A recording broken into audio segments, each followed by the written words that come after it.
Welcome to the Mind Basketball Podcast, also known as M.O.B Podcast, episode 131. I'm Evan. Ja. This is our basketball podcast. We recap, break down, and analyze players and teams from previous games from the previous day. Ja, I think you know what the first thing we got to talk about.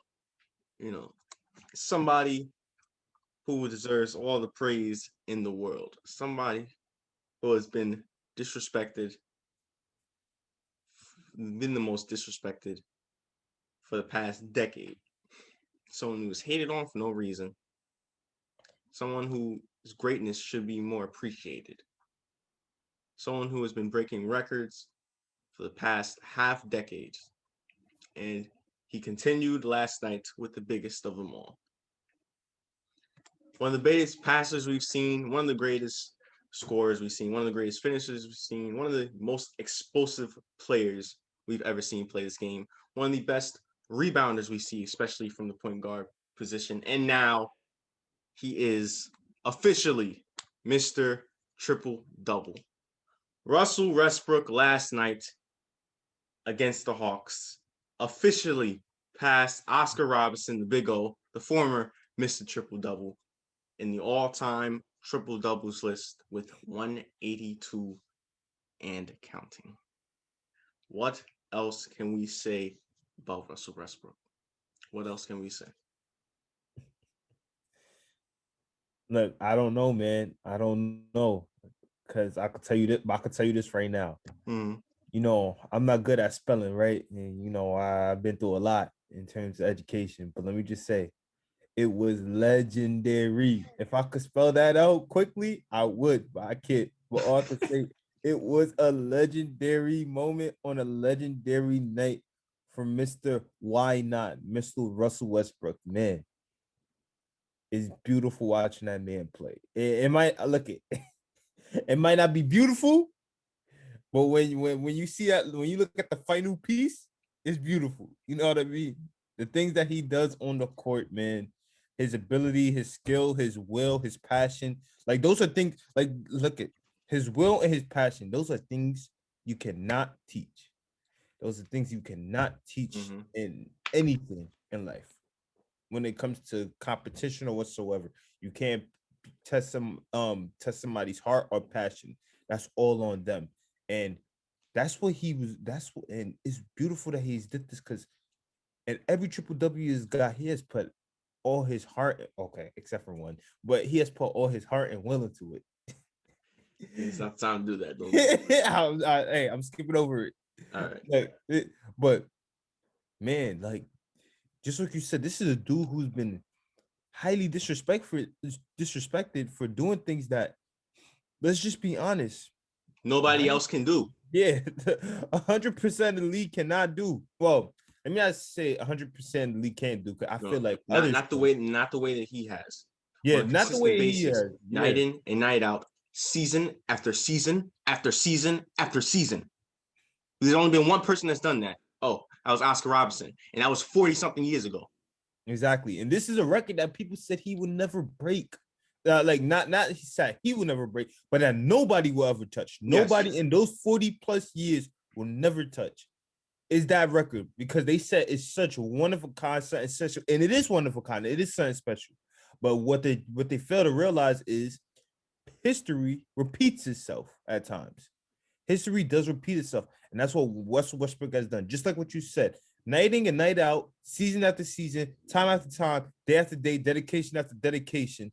This dude had exerted energy from the beginning of the game towards the end of the game, within each and every moment of those of history, doing just simply that. And people like to, and again with the slander, like people like to disrespect him and say all these things, talking about, oh, when it comes to these triple doubles, it look like it's stat padding and things like that. But let's be honest here now.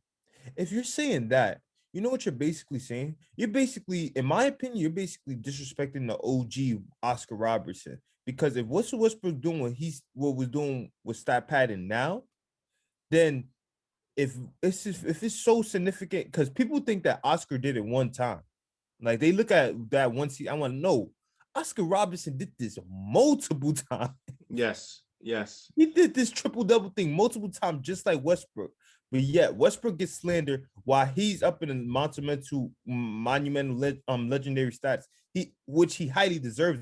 Obviously, he's one of the greatest to ever play this game. But that is highly disrespectful. To downplay one and bring up one, that's so messed up, and that's so disrespectful towards both of them. Listen, man, when Westbrook get triple doubles, his team is more likely to win. He puts his team in a better chance of winning than when he doesn't have a triple double. And that's what I don't know. People fail to realize that. I don't think people even remember the MVP season. Oh, but like I'm not gonna disrespect his teammates, but he didn't have much help. And let me say something. With the teammates he had no right to be the 7th seed in the West. 6th seed. 6th seed? I believe it was 6th seed. I believe. Was he 7th seed? I don't know if it was 6. I know it was one of those two spots. It was one of the lower spots. But let's be honest. In the Western Conference that year when he got his MVP, he had no right to be in that spot. With the talent he had and how tremendous the West was, he had no right to be in that spot. But yet, his will, his heart, his determination to get almost each and every triple, to get like any kind of rebound, point, assist, playmaking, right passes, IQ whatsoever. He did everything in his willpower to lead his team. And just like what you said, people fail to realize that whenever he got a triple double, his team's chances of winning a game increased by 1,000. It increased by 1,000. You Yeah, can't say that about a lot of people. Yeah, no, you can't. Like, I feel like a situation like he is normalized getting triple doubles now to the point where it's like, oh, it's just another thing. I was like, oh well, that was nice. Well, before in MVP season, it's first time he got triple double for a season. That was so much hype around that. That's why that was the main reason why he won MVP that year. Yeah. And yet he did it 3 other times. And nobody's talking about it. It's not even, 3 other times in these seasons, and he wasn't in the MVP conversations. He wasn't talked about. He wasn't getting voting. He wasn't talked about in those conversations. He wasn't being discussed at all. And yet he did it again. He's normalized this. He made this normal. Exactly. And it's crazy because in the post game, they resorted to they was like, it's crazy how the dude right after his MVP season did this 3 more times, and yet never. I don't even think he cracked the top 10 in terms of MVP voting, or top 7 at least. All throughout those 3 years, he has done this again. And that is highly disrespectful because he deserves some kind of recognition. Probably not as much as certain players, especially in this season, in terms of how many people are fighting for the MVP this season, but he deserves something now. Because you just can't, just like what you said, he normalized it to a point where it's just like, are we looking at him or are we not paying attention to him? What is it? I don't get it. And they're winning this time. It took them a while, but the Wizards are winning now. They probably didn't win this game, which we're going to get into soon, but they're winning. They're winning now. They found a way to put it all together, and he's the main.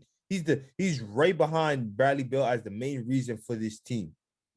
They have put it together now, and it shows once again, whenever he gets a triple double, his team has a likely chance to win. I even alluded to so many times when they were losing this season, Westbrook has to do more than just put up a triple double. He has to put up a triple double and get like 25 plus if they want a better opportunity to win, because that's just him, right along with Bradley Beal putting up great numbers. And it all came to reality. Yeah. I mean, let's say it again, like I said, we had this conversation before. It's fine to criticize, it's fine to critique players and talk about their flaws, talk about when they mess up, talk about when they make mistakes. So Westbrook has done a lot of that. He's not a perfect basketball player. There's things that he can't do, or can't do well. And he does make some costly mistakes here and there. But appreciate greatness. Stop just trying to critique players just to critique players. Yes, every player has a flaw. Yes, you can talk about them talk about mistakes they made throughout their career or throughout the season or throughout the game.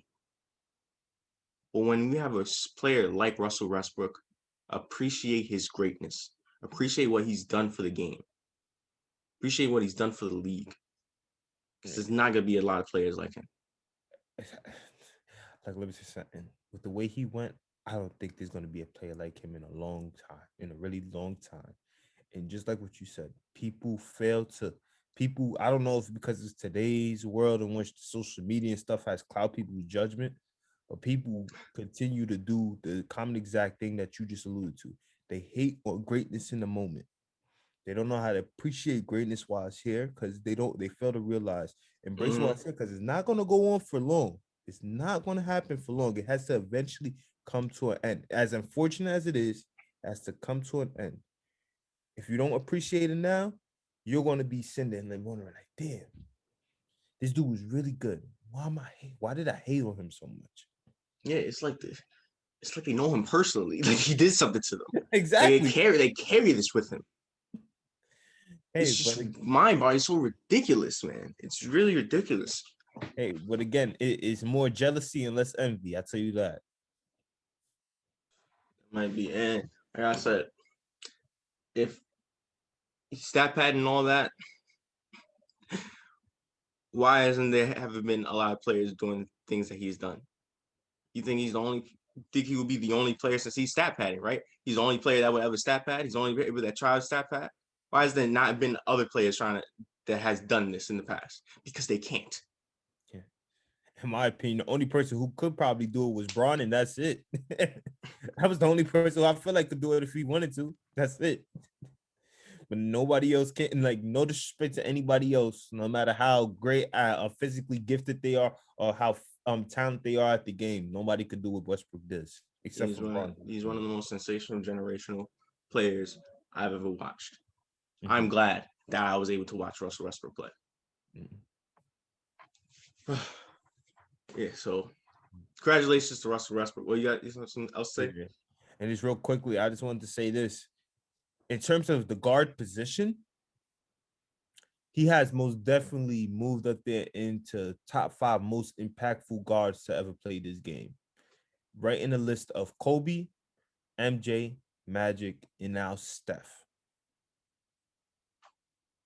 His impact cannot go. What he has done for this generation in terms of what people said could never be touched ever, and how he has done it, and how he's putting the passion, the willpower, the work. Everybody looks up to Westbrook. Believe it or not, all these little kids look up to Westbrook, just like how they look up to Curry in terms of how he changed the game. He's most impactful. He got to be in there now. I might put him at 6 because I think AI will be 5. Oh, okay. I see that.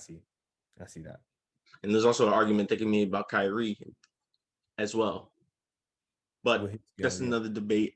Either way, Russell Westbrook is in that mix. He is somewhere around there. Yeah. Future Hall of Famer, one of the greatest players to ever play this game. Congratulations to Russell Westbrook. I just wish that translated to a win. So now let's talk about the game. Yeah, I mean, he wanted that storybook ending, just like when he had that triple-double season, first season. Yeah. He almost had it. And almost similarly, because in the first against Denver, in that game, they were down. Denver had a pretty good lead. He gets the record for that season, most triple-double, average of triple-double in the season. Yeah. And they turn up. The Thunder just start turning up, and then he hits that game winner. Yes. And similarly, he gets that. He was actually on a run, a little bit on a run, trending in the right direction during that period when he gets the triple-double. Yeah. And then have a chance to win the game, 3-pointer again, and it just doesn't end up going for him. Yeah, you got something to say? You got something to add? It's crazy how you allude to, because it was just similar, just like that situation from his MVP season. It's just like, but the thing is, it's just like, The Hawks, let's just be honest, surprisingly, they played really good. They thought that out well. They thought out that last position well. They knew the ball had to be going to Westbrook. They just knew it out, of course. Mhm. And they just like, well, you're dealing with a freight train who could, if it was isolation, he's most definitely getting by his man 1-on-1. So it's just like they set the double out quickly. They set the double out quickly right on transition. I feel like with that last possession, I don't know. One, there was some debate about whether Scott Brooks should call timeout. So he told Russ to push. Mhm. And then on the replay, it kind of showed like there was 4 Hawks players on the there, and it was only like him and Hachimura, I think, was down. Yeah. So like they could have called timeout. Obviously I understand, like, you don't want them to set up to get a situation. The Hawks kind of did look like they was in a good defensive stance, and you alluded to that double team late. Mhm. I feel like once Russ got the ball, he should just went to the hoop. That's what I wanted him to do. Just go to the hoop. Exactly. And the Some crazy things, thing, Russ, but the 3-point. Please stop pulling up for 3. Please just attack. exactly. And the thing in my mind, I was just like, yo, this is a historical night. I said, I feel like the refs are gonna make them play this out. Like Russ, even if you probably charge it to somebody, I don't think the refs gonna call it. Like, you want to see you do try to pull out something for a game winner. But and he played into the Hawks' hands. They were wanting him to, because once he got past half court, they had double team him, so he couldn't drive anymore. Yeah. That opportunity, the window was closed. No. So now he had to either pass or take the shot.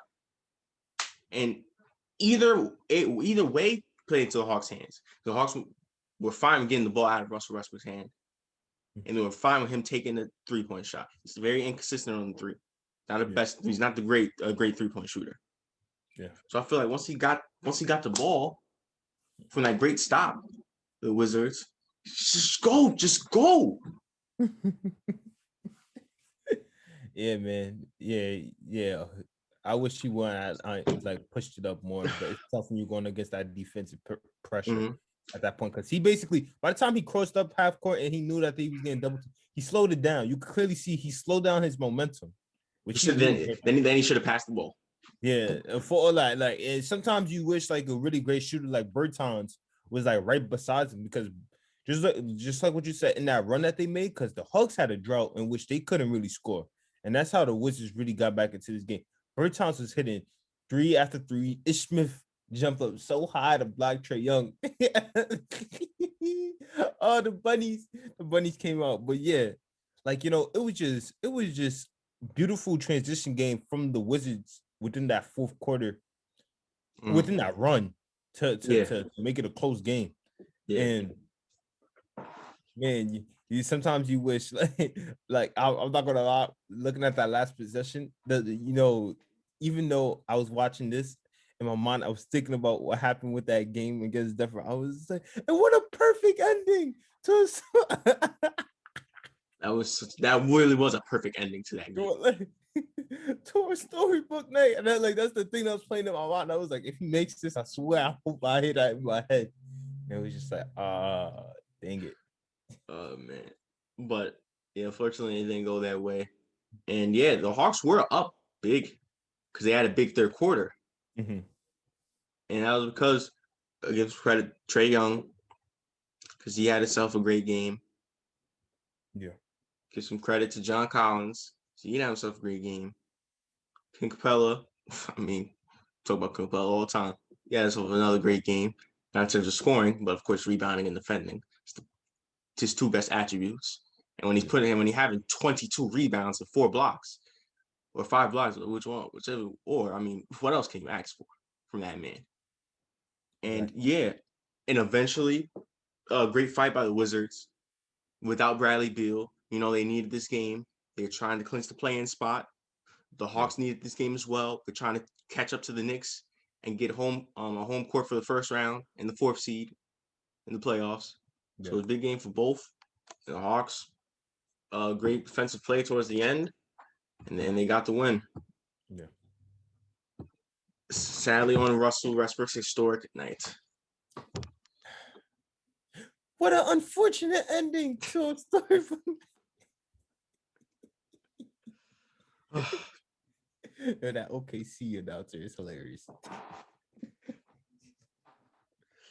Well, from one game to another. Remember when we was talking about after last night's podcast, right? Yeah. He's telling me about the Warriors and about Stephen Curry. Yeah. He said something. It was a hot take. So you want to remind me of what that was? Oh, I made this statement after the pod to Mr. Evan here. I was like, if the Warriors are able to make it to one of those spots, the seventh or the eighth spot, whoever they face, which is going to be either Suns or Utah, in a 7-game series, going to 7, there's a likely chance that Stephen Curry could single-handedly either come close or defeat those teams. Look at. I ain't with that. I'm not with that. If you did be a hot take, you got to go all in. Say Okay, what you want to say. In 7 games, I feel like Stephen Curry and his greatness, his domination on the game, could single-handedly beat one of those teams in a series going to game 7. Don't say could. Say will. Say will.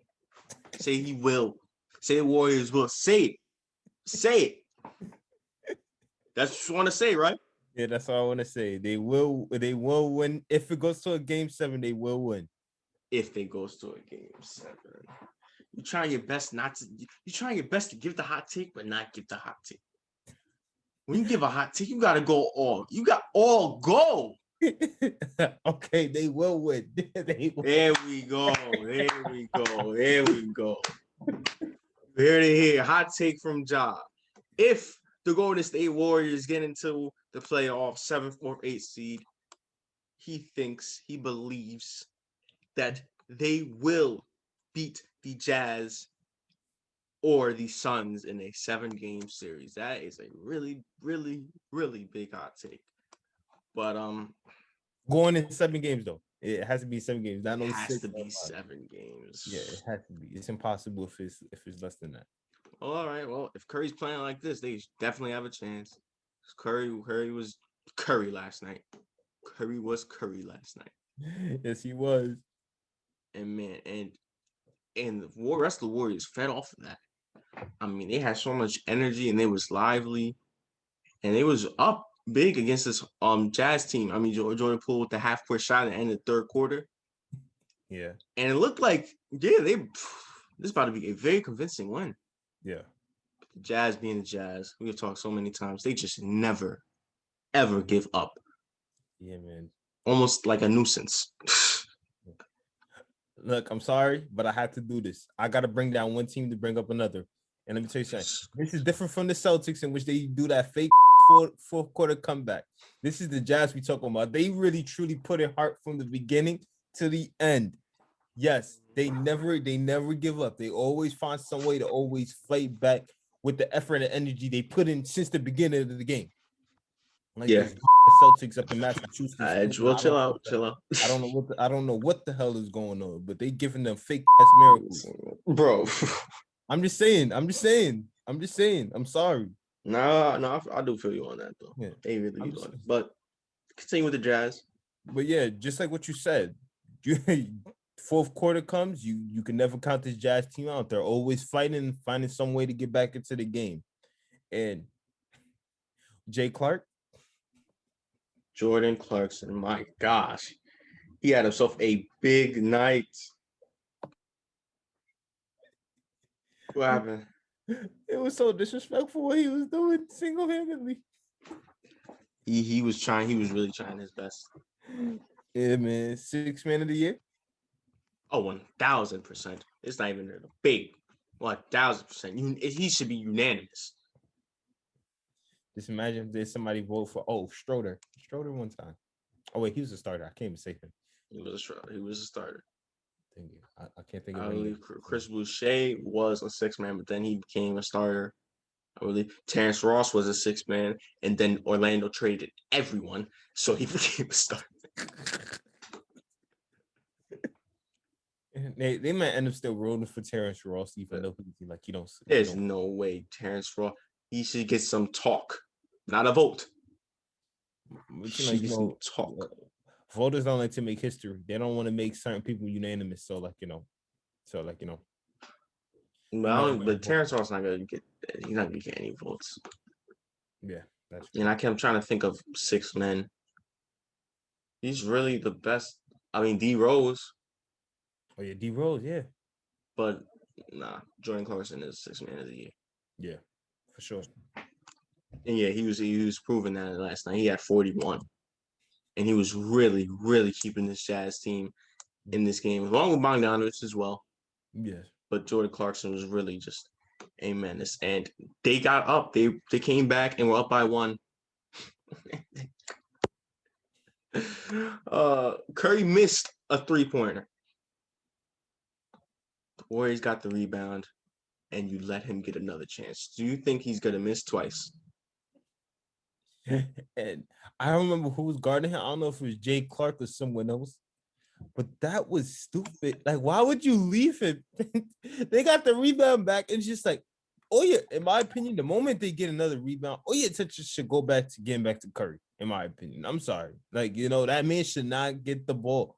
You want to talk about letting other people beat you except for this person? This was a prime example to show that, and you made him get the ball back. Like he had, like you gave him a little bit of daylight. Like you know what they said, the old saying in I think football, give me 18 inches of daylight. You gave him some daylight. Why would you do that? Why would you do that on a second chance opportunity? Why would you give him 18 inches of daylight? Yeah, but you know that's money. Draymond gives it to Curry. Curry hits the 3. They take the lead, and they eventually get the ball back. His free throws, Jazz got opportunity, Jordan Clarkson, but he missed on an off-balance 3. Yeah, he did miss badly on an off-balance 3. But this was a big win by this Warriors team. This was a big win. Yeah, like you knew that the Jazz lost the moment they gave Curry a second chance at life. You know that they lost. It was embarrassing. Yeah, but it'll be interesting to see the Warriors. First, they gotta win in the play-in. Yeah. So yeah, and they might be they're gonna win. They might be going up against those. Yeah. So hey, I wouldn't say they're going to win with those 2 guys that I just showed. I wouldn't say that. Hey AD, what's up with GTA? He can play GTA all he want. If you drop a 42 on the Suns, do what he want. Do what you want, AD. Do what you want. As long as you come to play. Unlike the Bucks. Hey, I think Stephen Curry saw that video. If you shoot at him in GTA, just know he gonna come back on you in real life. He gonna come back on you in real life. Be careful. I'm just saying. Anyway, you didn't hear what I said a few seconds ago. Wait, repeat that. Wait, what you I said AD came to play, unlike the Bucks. Look, man. All right. And I give you an apology. All right, calm down. Wait. Hold on. All right. To my beloved Spurs, the city of San Antonio, the woman of San Antonio, you know what I mean? I want to make a sincere apology for doubting you guys, because just be honest. The moment this part after the second part of the second quarter, you guys basically had the game. You guys proved me wrong, and you beat a really good Bucks team in which Giannis was playing. The King was playing. The so-called proclaimed King was playing, and I don't know what happened. But yeah, he Middleton as well, Holiday as well. This was a healthy Bucks team. Mm-hmm. I don't know what the hell happened. Yeah, they really don't care about the second seed, huh?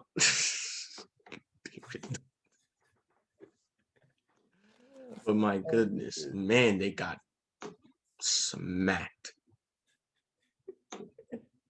And you know what smacked them? You know what kind of killed them early? Like something that they're used to doing. 3-point shooting. 3-point shooting basically killed them early in the game. The Spurs had it going from 3, and that's usually the Bucks' forte. They will always have it going from 3. because of Bryn Forbes, Pat Connaughton, Brooke Lopez, Drew Holiday, Chris Middleton, Dante DiVincenzo. Dante DiVincenzo. These dudes came in. Patty Mills, Lonnie Walker, Murray, Rudy Gay. Like 4 Spurs players finished with like almost like nearly 5 players finished like 20 for the Spurs. 20 plus points for the Spurs. Yeah. Yeah. It was a bad night. It was a bad night for Milwaukee. It was really a bad night. But hey, credit to the Spurs. A big win.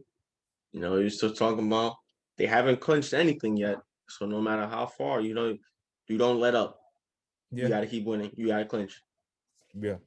So yeah, and they got the win, which was a much needed win. Meanwhile, the Pelicans. Bye-bye. See you next year.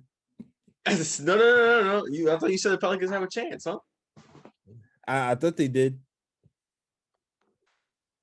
Yeah, you said the Pelicans had a chance. No, they do got a chance. The Spurs will lose. I didn't expect this to happen. Yeah. Hey man, I'm just repeating what you said. You're right. I did say because again, let's be honest, the teams that they was facing, even though it's crazy how the Spurs out at the Bucks like this, like I ain't expecting to violate the Bucks a little bit. Like, you know what I mean? It's still a tougher schedule. It's still a tougher schedule. What happened in Memphis, huh? Tennessee. Shit. You want to know what? It became a game full of runs. If that makes sense. Like, you know, like one team got on a run, then the other team got on a run. They were exchanging runs in the second half. They were exchanging runs in the second half. And you want to know what happened? Memphis had the last great advantage of the run. That's what it was. Because the Pelicans, they were down for majority of that first half. Then that third quarter hit, and they basically eventually went on to take the lead. They kept the lead, and then the Memphis started to make their run. It's like then they took back the lead. Then Pelicans started to make their run again, and then they took the lead. But Memphis got lucky because again, those closing minutes, those final 5 minutes, yeah, that's when their run happened. And that's what happened. Memphis basically went on their run, led by Ja, led by Brooks, led by I think Bain, Valanciunas, and all those guys. They made their run in, even though once again, Lonzo kind of had a struggling game in the beginning, and then eventually picked it up in the fourth like that. I just love talking about Zoe because the way he has bounced back real well, and the way he has been just playing the season has been amazing. Nickeil Alexander-Walker, he also has some big time buckets down the stretch too. But like Dylan Brooks shot basically ate them right after that inside shot he had. It basically killed them in that point. Mm-hmm. Memphis closed this up for a steal. I believe they got a steal, and they was able to close this up. Yep. Fortunate for the Pelicans, BI wasn't playing again. So I mean, yeah, it kind of weren't destined to win this game. BI out, John already out. Mm-hmm. Josh Hart was, announced like a month ago, and he was going to be out. Steve Adams was playing as well, so yeah, I don't, like I said, the Pelicans. Let's be honest, even if they all were playing, I really wouldn't have faith in them at all. But Pelicans, they're not. I don't see it. I told you yesterday. I don't see it.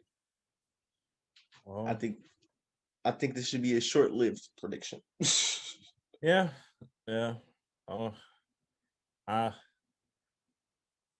no comment. I can't even say anything, to be honest. I'm sorry, Pels. He's running back next year. You know what I mean? Running back next year. With the running back next year, man. I'm just saying, like, you know, you could learn from your mistakes, learn not to make dumbass mistakes in the fourth quarter throughout your games, have some better execution, come back next year, take those fourth quarters back over, and then hopefully you get some wins out of it, and hopefully you be in like instead of fighting. Well, I don't know if there's going to be another play in next year or anything, but like just be in the playoffs. Just be in the playoffs. That's it. We'll see. Some unfortunate news. Jaylen Brown, Boston Celtics, was announced to have a torn wrist ligament. Yes, a left torn wrist ligament. Yep, and it was announced that he will be out for the rest of the season. In a year where the Celtics have been so inconsistent and so up and down, he has been a real bright spot for them. Jaylen Brown has really stepped up. He's really came to his own. First time All-Star this year. He's been hitting big shots for them. He's been a great offensive player for them. He's been a good defensive player for them. He's been their second best player. At times, he was to be their best player. Yeah, he was just straight up balling for this Celtics team. Just like what you said, if it has been a dim light year for the Celtics, he was the light that was basically keeping them shining bright. Like because even with Tatum, sometimes the way that Tatum was, even though he has had a great season, he has had those games in which he hasn't really shown up. And even though Jaylen Brown has also had his struggling moments, it's just like he has had more than what we usually expect from JT. So it's really unfortunate, and it is not good news for this Celtics team, who's once again pissing me off with these miracles. I don't know where the hell they get this from. They don't deserve it, but yeah. Miracles, what? Those fourth quarter miracles, man. In which they fourth quarter miracles, they losing. Yeah, that is true. They are losing. Yeah, but that sucks. And that could have been a big chance for the Celtics to possibly make a deep playoff run, possibly get out of this playing situation. And with that, it's looking out of reach, especially last week of the season in the 7th spot, especially with the big loss against the Heat last night or 2 nights ago. Yeah. It's a big loss, Jaylen Brown. As for Jaylen Brown, we hope he gets better. He's a great young player. There's a lot of potential, even if he's already great right now. He can do so much more. So hope it's not a lasting injury. Hope he's able to come back even stronger next year. Oh, yeah. Praise up. Yep, praise up for Jaylen Brown. All right. Well, let's get into the basketball games for tonight. Predictions as we near the end of the regular season. Starting off, the Denver Nuggets going against the Charlotte Hornets. I'm going to pick Charlotte. I'm going to pick Denver. Sorry. The Timberwolves going against the Pistons. T-Wolves. You muted. I think you muted yourself. TNT five-time game of the night, 7:30. A big game and a rematch from the game we just talked about from Sunday. The Miami Heat, 6th and the 7th seed, going up against the Boston Celtics. Of course, obviously, as we just mentioned, they will not have Jaylen Brown for the remainder of the season. But nonetheless, who do you have? I got the Heat. Yeah. They could get this win back though. It'll be big. Yeah, if they could get the win, they could get the win. If they do that bullshit miracle fourth quarter bull, and after they put in no effort in the first half, I'm not looking at that game. I swear I'm not looking at that game. I'm sorry. I'm looking away from it. They don't deserve it. Okay. The Clippers going against the Raptors. Clippers. The Sixers going against the Pacers. Sixers. The Nets going against the Bulls. Ooh. Sayonara, Bulls. See you next year. I'm shocked. I got the Bulls. So maybe we'll see you this year. Yeah, maybe we will see you this year, but I don't think KD and Kyrie gonna make that happen. Well, they've been on a 5-game losing streak, so they've been kind of letting a lot of things happen. Hey, that was just facts. That was just facts. Now you got that one. I can't go against that one. Wait, didn't they win? I thought they were on a 4-game. I said they've been on a 5-game losing streak. Okay, yeah. They're not currently on, but yes, they did just win. The Mavericks going against the Grizzlies. Mavericks. I'm gonna go with the Grizzlies. The Magic going against the Bucks. It better be Bucks. The Bucks. The Suns going against the Warriors. Wow. Suns. I see you matching up with this. You say you got the Warriors, and yet last night you picked the Jazz, and then today you picked the Suns. But hey, these two good games to see how they will play. Yeah. See how it will play out. A little bit how it will play out, because playoffs are different. Yeah, exactly. So, yeah. But why not? I got the Warriors. The Thunder going against the Sacramento basketball team. Sacramento basketball team for me. Sacramento basketball team. And lastly, TNT 10 o'clock. Games between the two most marketable and money-making franchises in NBA history from New York to LA. The New York Knicks going to Staples Center to battle the defending champions, Los Angeles Lakers. And it is a big possibility that LeBron will be coming back to play for this game. It don't matter. New York all the way, baby. Brooklyn, we go hard. We go hard. This is not Brooklyn, but Manhattan. I got the Knicks. I just want to do that to you. I'm not even gonna lie. Okay. Even though AD might have a monster game because Nerlens is out. Well, I mean, the Knicks are a great defensive team. Yeah. I think these games are a good test for the Knicks, though. Yeah. Suns, Clippers, Nuggets, and now Lakers. It should be a great test. But yeah, I got the Knicks. Yeah. All right. I think it's time to wrap things up. Any final thoughts? Standings. Yeah. I forget. How could I forget? Let's go to the standings. All right, now let's see any changes. All right, the Bucks lost. They are now half a game extra further behind the Nets, making them at a game behind the Nets. The Hawks. That's an embarrassment, but go on. With the Hawks winning against the Wizards, the Hawks are now back half a game behind the Knicks for that 4th seed and half a game ahead of the Heat. Yeah. With the Wizards loss and the Pacers win against the Cavs last night, the Pacers retake the 9th seed and have a half a game lead against the Wizards. And yeah, that is. And with the Bulls, 2.5 games behind the Wizards, by the way. Oh, and the Pacers are a game behind the Hornets for that 8th seed. But all right. Going to the Western Conference. Western Conference. See any changes? The Warriors. Oh, yeah, actually, that stayed the same. Basically the only change really was with the Warriors, right? Actually, no. Well, for right now, with the Blazers win against the Rockets, Blazers are only a half game behind the Mavericks. So it should be a big game between the Grizzlies and the Mavericks tonight. And they are a game and a half ahead of the Lakers, the 7th seed. And the Spurs are now 2.5 games ahead of the Pelicans, that 10th seed in the final play-in spot.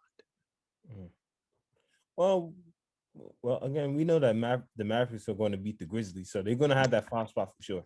I don't think so. I got the Grizzlies.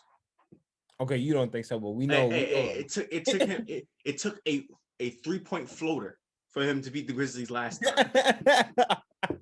I remember that. Some bullshit shot. Luka's ridiculous, man. He's ridiculous. Let's hope he don't get suspended in a tech. Also, because he's on 15. He gets one more tech, he gets suspended. That could be really big. Yeah, I forgot about that. I thought it was you need 16 techs. I thought he had 16 already. No, he has 15. Oh, okay. One more, you're gonna get suspended. Well, so you better chill out.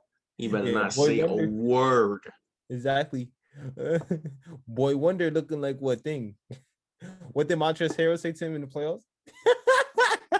Don't do that. Don't do that. Ah, Don't do that. oh, he looking like a diva.